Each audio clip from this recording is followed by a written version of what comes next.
Okay, so guys, anytime you have an open cover that has X in it, you'll always have a finite subcover of that, which is just that singleton, just that one set, which is all of X.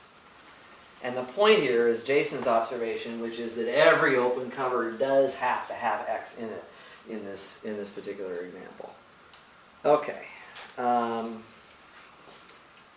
let's just do one more thing here, just another follow-up real quick. Okay. I like playing with this example. Another follow-up.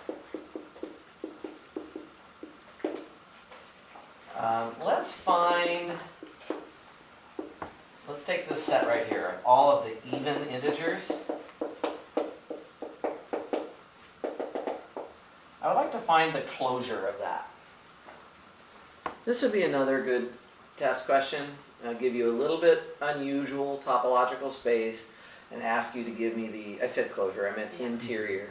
Let's find the interior of that set. So just a very direct computational thing, and I suppose you're going to give me the answer? I'm actually questioning which topological space we're in. Are we using We're still in this one. Or? We're still using this one here. Okay. Yeah, yeah. So if we use this one here, we're looking for the largest open set that's contained in here, which would be what?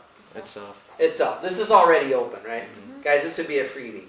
This is like 2 seconds, you have whatever points this is, right? The answer is, yep, this is just equal to itself. Because pi is not in here. If pi is not in there, well, then it's already open. Okay, so, okay, let's do another one, just because that was too simple. Let's find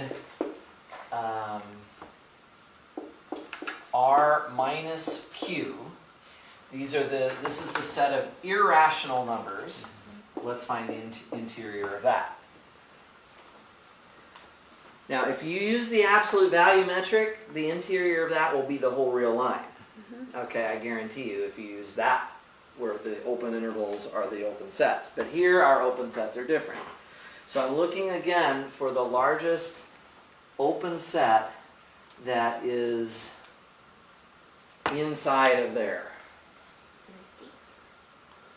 The empty set would be an open set. Certainly that's a safe answer. The empty set is open and it's contained inside of there. Is it the largest open set that's inside of here? Or You want to say something? You look like I don't know if your hand's up or not. Oh, I mean, I think I know the answer. Okay. Wouldn't it just be R minus Q minus pi? So what about that? So this is, if we take pi out of the set, right? Well, then it's open now. So this is open, and it's the largest thing that's open that's a subset of the irrational numbers. So this would be the right answer. Okay? Yeah, so just take out pi and you're good. Oh yeah, because my question is going to be, is pi rational or irrational? If not, that doesn't do the same thing. Just take out pi and just... Yeah, pi is irrational. So pi is actually part of this set. So this is not an open set this time. So I have to shrink it down to become open. And the easiest way to shrink it into an open set in this topology is to just take pi out of it, because that's the one element that's making the set not open. So take it out, then you're good to go. Okay. Everybody good with this? Okay, I'm going to move on to another problem then. You guys could quiz each other. Take this topology tomorrow or something with a friend and do the same. Take some closures instead of interiors. Take some closures. Take some frontiers. Calculate a bunch of different things like that. Just keep practicing. You can make up your own examples. I'm going to give you another one right now. Okay, practice a little bit more. We're going to take another. I almost want to save this for the test, but then I thought, no, this is a good question. I want to practice to do that. You can still put it on the test. I guess I could get the best of both worlds. Let's take the real numbers again. This time, tau is going to be the set that includes the empty set and the whole space, and all intervals of the form -a to a, such that a is greater than 1. Okay? And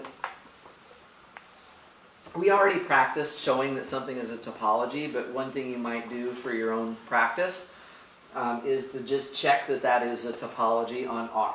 So the open sets are exactly these and nothing else.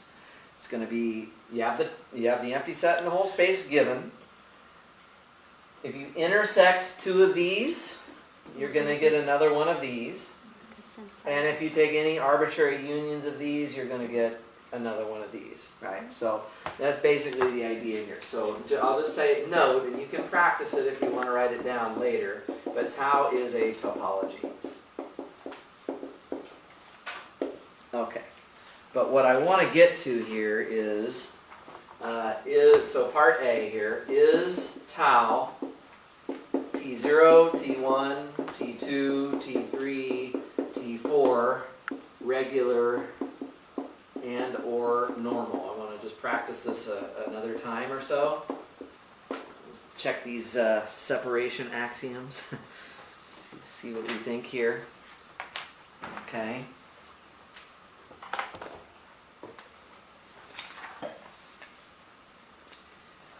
Alright, let's see how I'm coming along on this. I'm doing pretty good. Okay.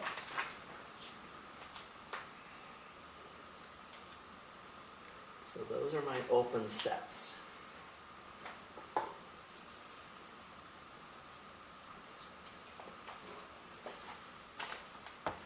Maybe it would be good to look at what the closed sets look like also. Mm-hmm. The closed sets are just the complements of these. Mm-hmm. So the closed sets, called script F here. Let's see, what are we going to have? The complement of the first two sets is just themselves again, right? And then the complement of these guys, you know, so you have the whole real line here, and your negative A to A is like that with 0 in the middle. The complement of that is going to be an interval array, basically, that goes from minus infinity to negative A, union with another ray that goes from A to infinity. So let's just write that down. This is going to be negative infinity to negative A, union A to infinity, such that A is greater than 1. Okay. So those are the closed sets. That might be something we have to think about as well.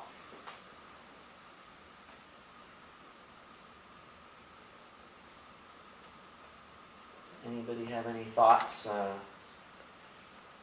Actually, hold on a second. I'm going to give everybody a chance here.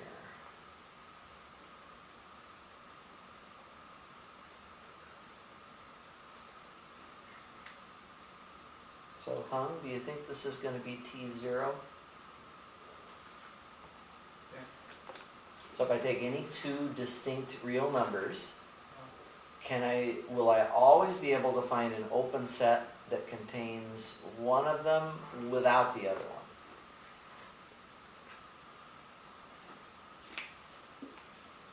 So here's my real number line.